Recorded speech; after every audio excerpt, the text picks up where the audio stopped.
प्रिय विद्यार्थियों, आज हम इमाइल दुर्खिम के द्वारा बताए गए सामाजिक तथ्यों के अवलोकन के नियमों को समझने का प्रयास करेंगे। जैसा कि आपको विदित है और पूर्व की क्लासों में मैंने बताया है कि इमाइल दुर्खिम समाजशास्त्र को विज्ञान के रूप में प्रतिस्थापित करना चाहते थे और उन्होंने इसीलिए समाजशास्त्र में एक पद्धति के रूप में समाजशास्त्रीय पद्धति के नियमों को स्थापित करने का प्रयास किया। उसी प्रयास में उन्होंने ये कहा कि समाजशास्त्र की जो विषय वस्तु है वैज्ञानिक अध्ययन में, वह सामाजिक तथ्य है। अब जब हम वैज्ञानिक पद्धति के माध्यम से समाजशास्त्र में अध्ययन करते हैं तो हम जानते हैं कि तथ्यों का अवलोकन एक महत्वपूर्ण चरण होता है। तो इसी बात को ध्यान में रखते हुए आप ये समझें कि जब इमाइल दुर्खिम ने सामाजिक तथ्यों को समाजशास्त्र की विषय वस्तु बताया, अध्ययन वस्तु बताया, तो फिर उन्होंने यह भी बताया कि सामाजिक तथ्यों का अवलोकन हम किस तरीके से कर सकते हैं। तो इस बात को ध्यान में रखते हुए हम इमाइल दुर्खिम के बताए हुए सामाजिक तथ्यों के अवलोकन के नियम या ऑब्जर्वेशन के नियम को हम जानने की कोशिश करेंगे।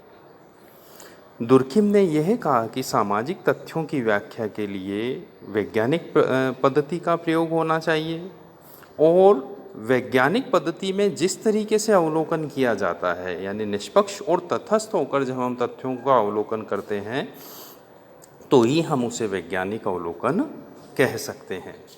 यह अवलोकन करते समय अध्ययनकर्ता को स्वयं के व्यक्तिगत विचार, व्यक्तिगत भावनाएं, उसकी अपनी मान्यताएं और जो भी पूर्वाग्रह या अनुग्रह किसी के प्रति है, उन सबसे ऊपर उठकर निष्पक्ष अध्ययन करने का प्रयास करना चाहिए। तभी जाकर किसी भी अध्ययन को हम वैज्ञानिक अध्ययन के रूप में स्थापित कर सकते हैं। तो इमाइल दुर्खिम ने समाजशास्त्र में तटस्थ और निष्पक्ष होकर तथ्यों का कैसे अवलोकन किया जा सकता है, इस चीज़ को स्पष्ट करने की कोशिश अपने शब्दों में या अपने हिसाब से की है, उसको हम यहाँ समझेंगे।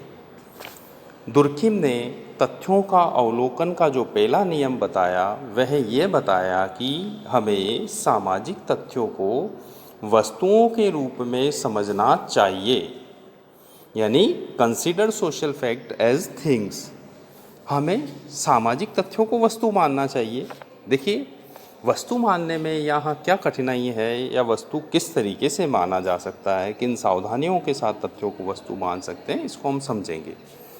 पहली बात तो ये कि सामाजिक अध्ययनों में, जैसे मान लीजिए विचार हमारे कोई है, विचार अमूर्त और परोक्ष तथ्य होते हैं। मान लीजिए किसी का हम मत जान रहे हैं, किसी के व्यूज़ किसी सामाजिक समस्या पे या किसी पे भी जान रहे हैं, तो ये सारी की सारी चीज़ें होती है अमूर्त होती है। हमारे तथ्य जनरली अमूर्त होते हैं। तो इन अमूर्त तथ्यों को वस्तु के रूप में प्रत्यक्ष कैसे माना जाए, किस तरीके से उनका प्रत्यक्ष और अध्ययन संभव है, कैसे हम इनको वस्तु माने, इसके लिए दुर्खिम में कहते हैं कि हमें उन तथ्यों के विषय में जो हमारी पूर्व निर्णय, पूर्व धारणाएं कोई अगर है, पूर्व विचार यदि कोई है या कोई पूर्व मान्यताएं हैं, तो उन सबको हमें भूलकर तथ्यों को एक वस्तु के रूप में समझना चाहिए। दुर्खिम के शब्दों में मैं यदि कहूँ तो वह कहते हैं कि वह सब जो स्वतः स्पष्ट है, वह सब जो देखा जा सकता है, एक वस्तु की विशेषता रखता है। यानी जो स्पष्ट है, जिसे देखा जा सकता है, वह वस्तु है। तो कुल मिला के दुर्खिम में कहते हैं कि हमें सामाजिक तथ्यों को भी वस्तु की तरह ही समझना चाहिए। और वो कहते हैं वस्तु के रूप में हम तभी समझ सकते हैं जबकि हम उस विषय में जो भी हमारे पूर्व मान्यताएं, पूर्व धारणाएं इत्यादि है, या ऐसी कोई भी चीज़ जो हम पहले से उसके विषय में जानते हैं, उन सबको भूलकर हमें उसे जो जैसा दिख रहा है उसे वैसे ही देखने का प्रयास करेंगे जैसे कि किसी वस्तु को हम देखते हैं, तो ही हमारा अध्ययन वैज्ञानिक अध्ययन होगा। दुर्खिम सामाजिक तथ्यों के अवलोकन के दूसरे नियम में यह कहते हैं कि सभी पूर्व मान्यताओं का उन्मूलन होना चाहिए। इरेडिकेशन ऑफ प्री कंसेप्शंस, किसी भी तरह का प्री कंसेप्शन अगर हमारे अध्ययन में तथ्यों के संदर्भ में हमारे दिमाग में है तो हमें उनको भूल जाना चाहिए, क्योंकि वह हमारे अध्ययन को निष्पक्ष नहीं रखेगी, हमारा अध्ययन तटस्थ नहीं होगा। इसलिए वो कहते हैं कि कोई भी कल्पना जो हमारे मस्तिष्क में किन्हीं तथ्यों के विषय में है, पूर्व मान्यताएं हैं, पूर्व धारणाएं हैं, उन सबको हमें अध्ययन से अलग रखना चाहिए। हमारे मस्तिष्क में जो पूर्व हमारी मान्यताएं या सोच है वो हमारे अध्ययन को प्रभावित नहीं करनी चाहिए, तभी जाकर हम तथ्यों को अध्ययन कर पाएंगे। दुर्खिम के शब्दों में अगर मैं कहूँ तो वह कहते हैं कि यह भावनात्मक प्रकृति तथ्यों को समझने तथा उनकी व्याख्या करने की हमारी पद्धति को दूषित कर देती है। यानी हम अगर भावनात्मक लगाव तथ्यों के प्रति हमारा है, चाहे वो सकारात्मक हो चाहे वो नकारात्मक हो, तो वो एक पूर्व मान्यता तथ्यों को प्रदान करती है, और ये पूर्व मान्यता जो तथ्यों के संदर्भ में हमारी है वह हमारे अध्ययन को वैज्ञानिक नहीं रहने देती है। इसलिए दुर्खिम कहते हैं कि हमें पूर्व मान्यताओं का उन्मूलन करना चाहिए।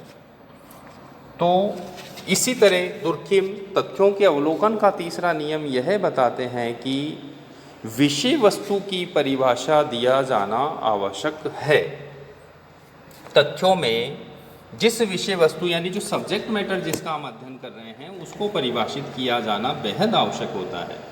देखिए, परिभाषित करना क्यों आवश्यक है, इसको हम समझने का यदि प्रयास करें तो दुर्खिम यह कहते हैं कि जो भी विषय वस्तु जिसका हम अध्ययन कर रहे हैं वे विषय वस्तु वैज्ञानिक, अध्ययन करने वाला वैज्ञानिक अपने शब्दों में उसको परिभाषित करे ताकि उसका एक दायरा स्पष्ट हो सके। दुर्खिम के शब्दों में मैं कहूँ तो वे कहते हैं कि समाजशास्त्र का प्रथम कार्य वस्तुओं को परिभाषित करना होना चाहिए जिनका वह अध्ययन करता है। यानी कोई भी समाजशास्त्री जो वस्तुओं का अध्ययन कर रहा है उसको वह परिभाषित करे ताकि विषय सामग्री का पता लग सके, और वे प्रमाणों की पुनर्परीक्षा की सर्वप्रथम और परिहार्य दशा है। दुर्खिम कहते हैं कि ये किसी भी प्रमाण की पुनर्परीक्षा के लिए अनिवार्य दशा है कि हम विषय वस्तु को परिभाषित करें। देखिए, एक छोटा सा एग्जाम्पल मैं देता हूँ। मान लीजिए कोई वैज्ञानिक कहता है कि मैं परिवार का अध्ययन करना चाहता हूँ, तो उसे यह स्पष्ट करना होगा परिभाषित करते हुए परिवार को कि वह एकाकी परिवार का अध्ययन कर रहा है, संयुक्त परिवार का कर रहा है, विस्तृत परिवार का कर रहा है। क्योंकि जब तक वह ये चीज़ नहीं बताएगा तो कैसे पता चलेगा। एकाकी परिवार का अध्ययन अलग मैटर हो गया, एकाकी परिवार, संयुक्त परिवार, और उसमें बड़ा अंतर होता है। तो जिसका वह अध्ययन कर रहा है उस संदर्भ में उसको ये बताना आवश्यक है कि वो किसका अध्ययन कर रहा है और कैसे अध्ययन वह कर रहा है। तो इसलिए विषय वस्तु की परिभाषा दिया जाना आवश्यक है।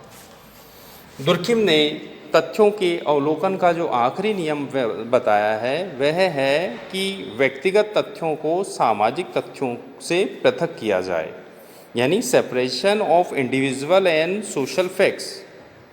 जो उसके व्यक्तिगत तथ्य हैं उसका प्रभाव सामाजिक तथ्यों पर नहीं पड़े, इसलिए उन दोनों को अलग अलग किया जाना आवश्यक है। दुर्खिम के शब्दों में जब समाजशास्त्री किसी प्रकार के सामाजिक तथ्यों का अध्ययन करता है तो उसे उनके उस पक्ष पर भी ध्यान देने का प्रयत्न करना चाहिए कि जो उनकी व्यक्तिगत अभिव्यक्तियों से स्वतंत्र है। यानी व्यक्तिगत अभिव्यक्तियाँ, व्यक्तिगत मत, व्यक्तिगत भावनाएं, इन सब का प्रभाव सामाजिक तथ्यों पर नहीं पड़े। यही दुर्खिम यहाँ कहना चाहते हैं कि व्यक्तिगत और सामाजिक तथ्यों को अलग किया जाए, व्यक्तिगत तथ्य का प्रभाव सामाजिक तथ्य पर नहीं पड़े, क्योंकि जब व्यक्तिगत तथ्य को सामाजिक तथ्य के रूप में प्रतिस्थापित किया जाएगा या वैज्ञानिक अपने व्यक्तिगत तथ्यों को सामाजिक तथ्यों को प्रभावित करेंगे अगर उसके व्यक्तिगत तथ्य हैं, तो वह अध्ययन कभी भी वैज्ञानिक नहीं हो पाएगा। तो साथियों, कुल मिला के हमने दुर्खिम के बताए हुए सामाजिक तथ्यों की अवलोकन के नियमों को समझने का प्रयास किया है। दुर्खिम ने उसी तरीके से तथ्यों के अवलोकन के नियम बताए हैं जैसे कि वैज्ञानिक पद्धति में अपेक्षित है, क्योंकि वह समाजशास्त्र को सामाजिक विज्ञान मानते थे या मानते हैं, यानी उनकी अगर हम शब्दों में कहें, और हम ये भी जानते हैं कि समाजशास्त्र एक सामाजिक विज्ञान है, तो इसमें कैसे तथ्यों का अवलोकन किया जा सकता है, यह दुर्खिम के शब्दों में हमने समझने का प्रयास किया।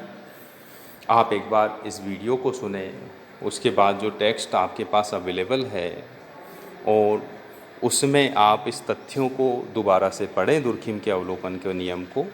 फिर असाइनमेंट के रूप में आप ऐसा करें कि सामाजिक तथ्यों के अवलोकन के नियम को अपने शब्दों में लिखने का प्रयास करें, ताकि आपको इसका अच्छे से अभ्यास हो सके। धन्यवाद।